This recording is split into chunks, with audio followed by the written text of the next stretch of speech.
Posibleng magkaroon daw po ng rollback sa halaga po ng produktong petrolyo sa susunod na linggo. Sa unang 3 araw po ng trading, bumaba daw po na higit sa 4 na piso per liter ang diesel, gasolina at kerosene. Ayon po sa isang kumpanya ng langis, ito dahil daw sa muling pagsisimula ng negosasyon para nga daw mawakasan na ang gera sa gitnang silangan. Posible po raw na ito'y bumaba sa natitirang mga araw ng trading. Sa Monday po i-anunsyo sa Lunes ang pinal na galawan po ng presyo ng produktong petrolyo. O ito naman, nilinaw po ng Bases Conversion and Development Authority o BCDA na wala daw itatayong data center sa Pax Silica, sa Pax Silica Industrial Hub dyan po sa Tarlac. Ang paliwanag po ni BCDA President at CEO Joshua Bingkang, ang Pax Silica ay katulad lamang ng iba pang Special Economic Zone sa Calabarzon na para lang daw sa manufacturing ng electronics at mga piyesa nito. Ibig sabihin, mga pabrika lang daw ang itatayo sa Pax Silica. Inaasahang makalilikha po ito ng maraming kalidad na trabaho para sa mga Pinoy. Nauna na rin sinabi ng DTI na layunin ng proyekto na magproseso ng minerals at gawin itong high-tech na piyesa na gagamitin para sa AI imbis na magtatag ng data centers. At muli pong ating imbitasyon sa BCDA kasi paiba-iba po sila ngayon ng kwento. Sa amin pong panayam, klarong-klaro sinabi niya na ito ay processing ng minerals na manggagaling po sa mga minahan sa Pilipinas. Tama. At natanong natin siya kung paano po yung usapin noong pong waste o mga dumi na manggagaling dito. Ano sagot? At sinabi niya magkakaroon daw sila doon ng processing. At sabing din niya mag-a-apply po ng ECC para nga sa kukulampong mining waste. Pero ngayon iba na ang kanyang kwento. Ano ba talaga, kuya?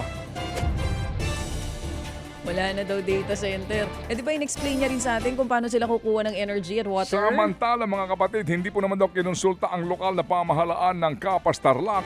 Kaugnay po ng itatayong Pax Silica Industrial Hub sa Tarlac.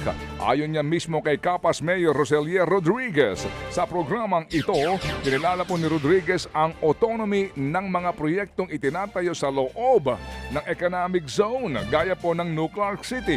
Pero giit ni Mayor, meron pong karapatan ang lokal na pamahalaan na makonsidera sa konsultasyon. Lalo pat meron pong pinangangambahan na umano'y epekto ng Pax Silica Hub na ito sa kanilang komunidad at sa ating kalikasan. Nakalagay naman po sa local government code, kung meron pong project ang national government na may posibleng environmental impact, kailangan pong konsultahin ang concerned local government unit. Yun po sana ang gagamitin namin na basihan para hilingin sa BCDA na magkaroon ng komprehensibong public consultation. Yan po ang tinig ni Kapas Tarlac Mayor Roselier Rodriguez. At muli mga kapatid, ang aming pong programa ay bukas para po dito kay Chairman at CEO at President Bingkang ng BCDA. Magpaliwanag po kayo ng ating maintindihan ano ba talaga itong inyong proyekto na isinusulong na Pax Silica. Samantala, isinusulong po ng Bangko Sentral ng Pilipinas o BSP na ikonekta ng mga bangko, digital wallets at iba pang financial institutions ang kanilang verification system sa National ID Database. Sa ilalim po ng draft memorandum, kinakailangan lumahok ang mga bangko, digital wallets at iba pang saklaw ng BSP sa National ID Authentication Service ng PSA para sa mga aktibidades katulad po ng pagbubukas ng account at pag-verify sa pagkakakilanlan ng customer. Layo nitong mapalawak ang gamit ng National ID sa financial system sa bansa at pagsulong nito bilang pangunahin at opisyal na proof of identity. Pinangambahan po naman na malagay daw po sa alanganin ang informasyon ng mga milyon-milyong mga motorista matapos nga pong mawala ng kontrol ang LTO sa IT system nito. Nag-expire kasi ang kontrata po ng LTO at ng Dermalog na siyang bumuo at humahawak sa IT system ng ahensya. Ayon sa LTO, hindi ibinigay ng Dermalog ang source code at database para nga sa sistema. Inabisuhan daw po ng LTO ang lahat na meron pong transaksyon sa kanila po na maghanda sa mga posibleng aberya.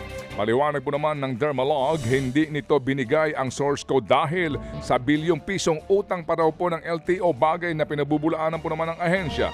Gate ng kumpanya.